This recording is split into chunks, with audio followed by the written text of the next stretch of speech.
Hi hello നമസ്കാരം. മല്ലു മലയാള കുക്കിങ്ങിൻ്റെ പുതിയൊരു വീഡിയോയിലേക്ക് വീണ്ടും എല്ലാവർക്കും സ്വാഗതം. അപ്പോൾ നമ്മൾ ഇന്ന് ചെയ്യാൻ പോകുന്നത് എന്താണെന്ന് മനസ്സിലായല്ലോ, ലെമൺ റൈസാണ്. പൊന്നിയരിയോ ബനസ്പതി റൈസോ അതൊന്നുമല്ല, നമ്മുടെ വീട്ടിൽ സാധാരണ ഉണ്ടാക്കുന്ന അതേ ചോറ്, വെള്ളയരിയാണ്, അതിൻ്റെ ചോറ് തന്നെയാണ്. അത് വെച്ചിട്ടാണ് ഞാനിപ്പോൾ ഇന്ന് ലെമൺ റൈസ് ഉണ്ടാക്കാൻ പോകുന്നത്. അപ്പോൾ വീഡിയോ സ്കിപ്പ് ചെയ്യാതെ കാണുക. എൻ്റെ ചാനൽ ആദ്യമായിട്ട് കാണുന്നുണ്ടെങ്കിൽ സബ്സ്ക്രൈബ് ചെയ്യൂ, ലൈക്ക് ചെയ്യൂ. അപ്പോൾ നമുക്ക് പെട്ടെന്ന് വീഡിയോയിലേക്ക് പോകാം.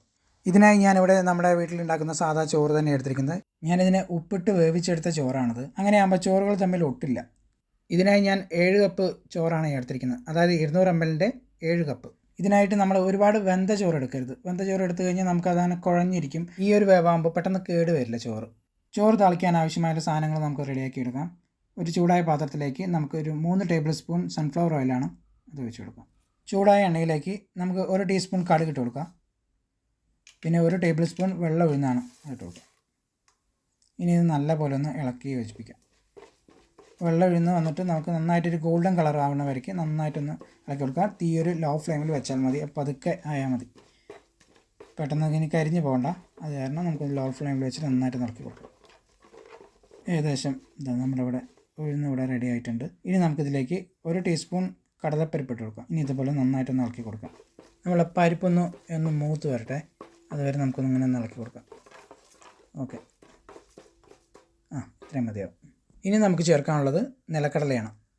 ഒരു അരക്കപ്പോളം നമുക്ക് നിലക്കടല ഇട്ട് കൊടുക്കാം. വേണമെങ്കിൽ നിങ്ങൾക്ക് ഇതിൻ്റെ കൂടെ അണ്ടിപ്പരിപ്പ് ഇട്ട് കൊടുക്കാം, അത് നിങ്ങളുടെ ഇഷ്ടം. ഇനി നമുക്കൊരു 4 വറ്റൽമുളക് പൊട്ടിച്ചത് ഇട്ട് കൊടുക്കാം. നന്നായിട്ടൊന്ന് ഇളക്കി കൊടുക്കാം.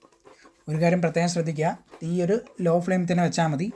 ഒരുപാട് വെച്ച് കഴിഞ്ഞാൽ നമുക്കത് കരിഞ്ഞു പോകാൻ സാധ്യതയുണ്ട്. ഓക്കെ, അപ്പോൾ നമ്മളുടെ അണ്ടിപ്പരിപ്പും മുളകും ഇവിടെ റെഡി ആയിട്ടുണ്ട്.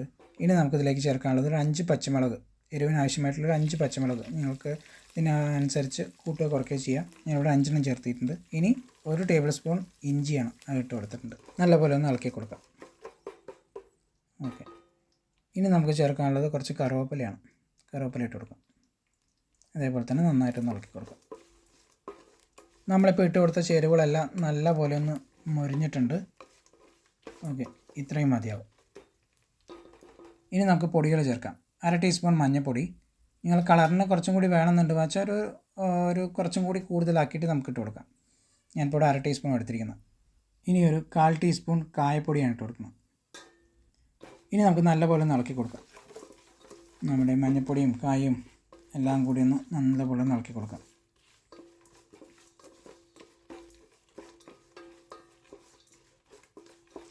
ഓക്കെ, ഇത്രയും മതിയാവും. ഇനി നമുക്ക് തീ ഒന്ന് ഓഫ് ചെയ്യാം. എന്നിട്ട് ഒരു ചെറുനാരങ്ങ മുഴുവനായിട്ടുള്ള നീരാണ് അത് നമുക്ക് ഒഴിച്ചു കൊടുക്കാം. ഈ തീ ഓഫ് ചെയ്യുന്ന എന്താണെന്ന് വെച്ച് പറഞ്ഞാൽ, നമ്മൾ ചെറുനാരങ്ങ നീര് ഒഴിച്ചു കൊടുക്കുമ്പോൾ അത് തിളച്ച് വന്നു കഴിഞ്ഞാൽ ഒരുമാതിരി കശപ്പ് ഫീൽ ചെയ്യാറുണ്ട്. അത് ഒഴിവാക്കാനാണ് ഞാൻ ഈ ഫ്ലെയിം ഓഫ് ചെയ്തിട്ട് നന്നായിട്ടൊന്ന് ഇളക്കി കൊടുക്കുന്നത്. ഇനി നമുക്ക് എല്ലാം കൂടി ഒന്ന് നന്നായിട്ടൊന്ന് ഇളക്കി യോജിപ്പിക്കാം. ഇത്രയും മതിയാവും. ഇനി നമുക്ക് ഫ്ലെയിം ഓൺ ചെയ്യാം. ഉപ്പിട്ട് വേവിച്ച് വെച്ചാൽ ചോറ് നമുക്ക് ഇട്ട് കൊടുക്കാം.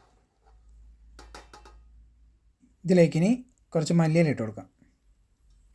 ഇനി 1 ടീസ്പൂൺ നെയ്യ് ഇട്ട് കൊടുക്കാം. നെയ്യ് ഓപ്ഷനിലാണ്, ഇട്ട് കൊടുത്താൽ നല്ല ഫ്ലേവർ ഉണ്ടാവും. ഇനി എല്ലാം കൂടെ ഒന്ന് ഇളക്കി നന്നായിട്ട് ഒന്ന് യോജിപ്പിക്കാം. ഓക്കെ, നമ്മുടെ ഈ ചോറും ബാക്കിയുള്ള ആ പൊടികളും മസാല ഐറ്റങ്ങളൊക്കെ നന്നായിട്ടൊന്ന് ഇളക്കി യോജിപ്പിക്കാം. ഞാനിതിലിപ്പൊന്നും ഉപ്പ് ചേർത്തിട്ടില്ല. ചോറ് വേവിക്കുന്ന സമയത്ത് ഞാൻ ഉപ്പിട്ട് വേവിച്ചതുകൊണ്ട് അത്യാവശ്യം അതിൽ ഉപ്പുണ്ട്. അതുകൊണ്ട് ഞാൻ പ്രത്യേക ഉപ്പ് ഞാൻ ചേർത്തിട്ടില്ല. നിങ്ങൾക്ക് വേണമെന്നുണ്ടെങ്കിൽ ഞാൻ നാരങ്ങ നീര് ഒഴിക്കുന്ന ആ സമയത്ത് വേണമെങ്കിൽ കുറച്ച് ഉപ്പ് ചേർക്കാം. അത് നോക്കിയിട്ട് എങ്ങനെയാണ് വെച്ചാൽ നിങ്ങളുടെ സൗകര്യം പോലെ ചെയ്ത് നോക്കാൻ മതി. അങ്ങനെ നമ്മുടെ ലെമൺ റൈസ് ഇവിടെ റെഡി ആയിട്ടുണ്ട്. വളരെ പെട്ടെന്ന് നമുക്ക് തയ്യാറാക്കാൻ പറ്റുന്ന ഒരു അടിപൊളി ഡിഷാണിത്. ഓക്കെ, ചോറ് അധികം കഴിച്ചും അടുത്തവർക്ക് ഇതുപോലെയൊക്കെ ഒന്ന് ചെയ്ത് കൊടുത്തു കഴിഞ്ഞാൽ പ്ലേറ്റ് കാലിയാവുന്ന വഴി അറിയില്ല. അപ്പോൾ നിങ്ങൾ ഇതുപോലെ വീട്ടിലൊന്ന് ഉണ്ടാക്കി നോക്കി അഭിപ്രായം പറയാൻ മറക്കരുത്.